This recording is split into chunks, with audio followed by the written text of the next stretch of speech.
Welcome to the 10-minute sales conversation diagnostic.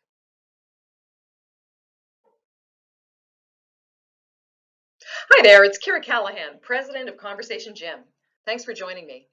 I've had the great pleasure of coaching financial professionals for 16 years now, helping them improve their closing rate and bringing in more money by mastering their sales conversation skills. If you're taking stock of your practice, you might be asking yourself, how can I be more effective every time I get somebody on the phone or in a meeting? How can I improve my closing rate? If you're working away on your own, it can be hard to know what exactly has to change.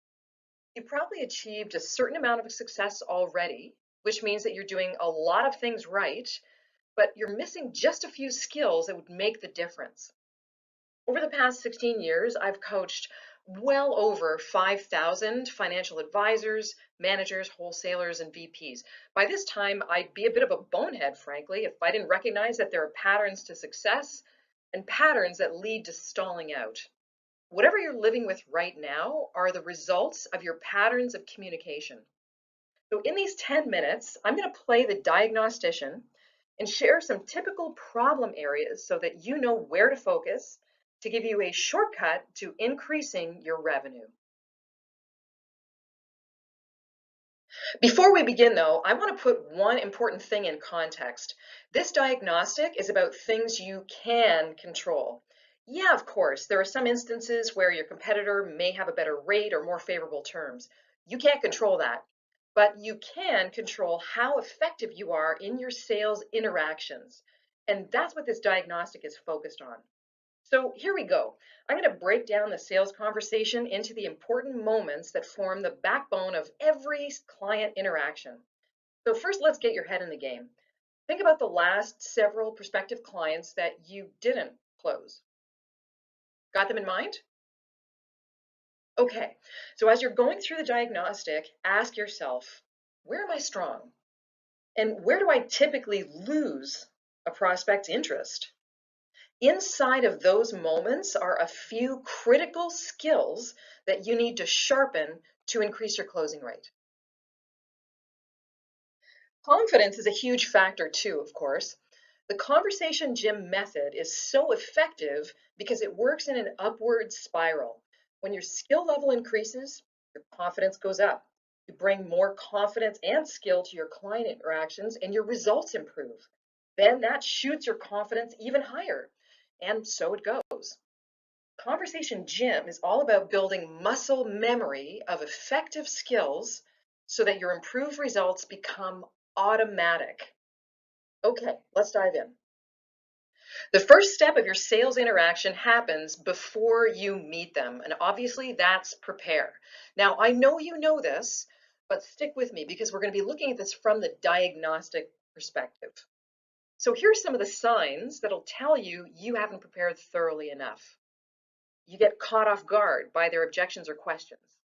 You leave the meeting thinking it went okay, only to smack yourself for forgetting to uncover a critical piece of information. Or has this ever happened to you? You have to follow up and ask for something basic that could have been accomplished in the meeting, and then they never get back to you. Or overall, the client is just unimpressed. They can tell you haven't prepared. If you're thinking about those clients that you didn't close and cringing a little bit, put more focused time into your prep. Hey, it's a competitive world, and average just doesn't cut it. So let's talk about mental framework. When you prepare, start with the end in mind. Know your goals for the meeting and what compelling value you want the client to get out of your time together.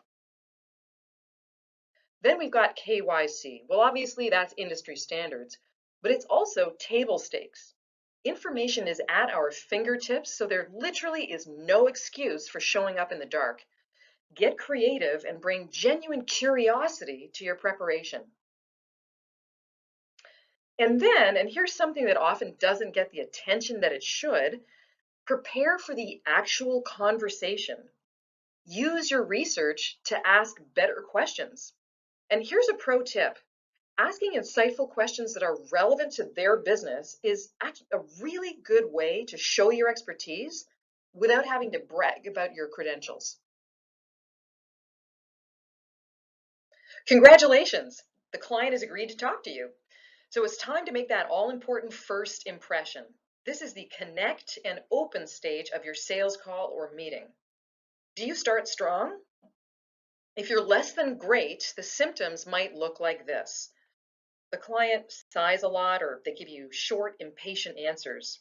Or maybe their eyes glaze over, they fidget or look at their phone. And you could tell that you just don't have their attention. These symptoms mean you haven't connected. You failed to capture their interest. And frankly, that means the rest of the meeting is going to be a slog, and you'll likely get a, yeah, thanks, I'll think about it. Take a serious minute or two and think about how well you nail those opening moments. You must connect with them on a personal level so they feel valued and deeply interested. You also need to capture their attention. Create a positive expectation for the meeting by opening with something that they care about. Now we get to the discover needs part of your meeting. This right here, this is where all the money and opportunities are. If you're looking at your colleagues and noticing that their deals are typically bigger than yours, it's probably because you aren't nailing this phase. The critical skills here are question mastery, listening mastery, and relationship building. If you're asking the wrong types of questions or asking them in the wrong order, you won't get the results you want. If you miss important clues the prospect gave you because you were more focused on closing than listening, no results. And if you're busy pre-qualifying and don't maintain emotional connection while you're at it, you'll lose them. So how would you rate your skills in handling the discover needs part of the interaction? Which brings us to advise, recommend. So what are the symptoms if this stage isn't going well? Well, the client makes non-committal sounds. Mm-hmm, yeah, maybe. Or they look confused or skeptical, but they don't ask you anything. If they're non-committal or skeptical, you probably haven't done a good job of showing them how your recommendation will get them what they want. And one of the skill gaps many of my clients have had to work on here is to transform their language. They didn't realize that they were using bank speak instead of communicating in the client's language. Often the client doesn't understand you, but is too embarrassed to say so. Or the way you're describing something isn't compelling to them. They may nod along, but really you've lost them. It's painful to get this far only to get a bunch of stop signs from the prospect. How often does this happen to you? Then we get to the close. Well, the signs of not mastering this are obvious. You didn't close. You didn't get the business. Or if it's earlier in the sales process, you didn't get a yes to any next steps. Instead, you heard a lot of deflecting, such as, I'll think about it. Let me review it and I'll get back to you. Well, yeah, email me something. Or I have to talk to my spouse, brother, or other advisor.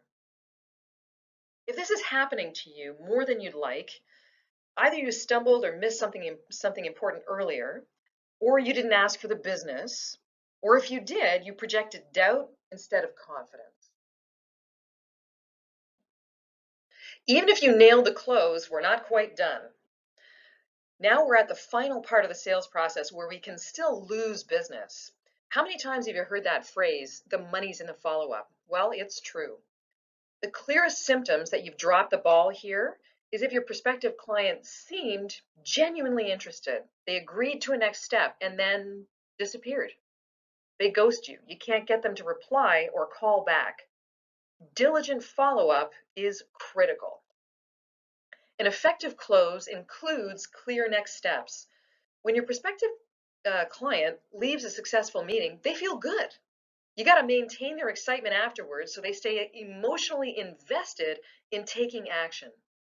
Keep them focused on their goals. Intentionally set an expectation so that you can then meet it. That builds trust and momentum. Now, what if you're nailing all of these steps and you still aren't bringing in the business as you feel you should? Well, that brings us to the wild cards. And that's all in our delivery.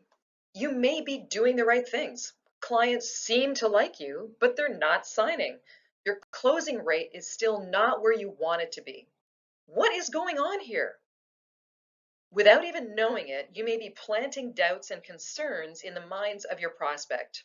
Many advisors I've worked with have a pattern of using minimizing language that erodes their credibility, and they don't even know they're doing it. Because minimizing language is usually subconscious. It's helpful to work with a coach who will point it out to you, call you on it, work through the reasons for it, and help you replace it with strong, confident language that inspires trust while still being authentic to who you are. And the last wild card is between our ears. That's fear and self-doubt. It happens to all of us. So let's say you've got a great prospect in front of you. The stakes are high and you want to close this account. And that's when those inner gremlins start nagging at you. Do I really know enough? I don't want to be pushy. What if I give the wrong recommendation? I know my stuff, but others might be more qualified. I feel like a fraud. And on it goes. And this is going to happen anytime you step up your game. If you deal with clients who are at a certain income level and you decide you want to move into the affluent market, you're going to be hit with those same fears and self-doubts because you're hitting the edge of your comfort zone. So the thing is, this crappy radio station is going to keep playing in your mind until you build a solid foundation. I hope the diagnostic review has helped you narrow down what areas to focus on to help you master your sales conversations. You're only a few skill gaps away from better results, and it would be my honor to work with you. My clients predictably increase their sales by 30 to 100% within just a few months. Whether you choose to work with me or somebody else, I highly recommend that you invest in a skilled coach that you trust. They can shave years off your learning curve. That's valuable time that you could be earning more and enjoying the process. If this is something you are interested in, feel free to connect with me on LinkedIn or email me at kira@conversationgym.com. So good luck out there. I wish you continued success.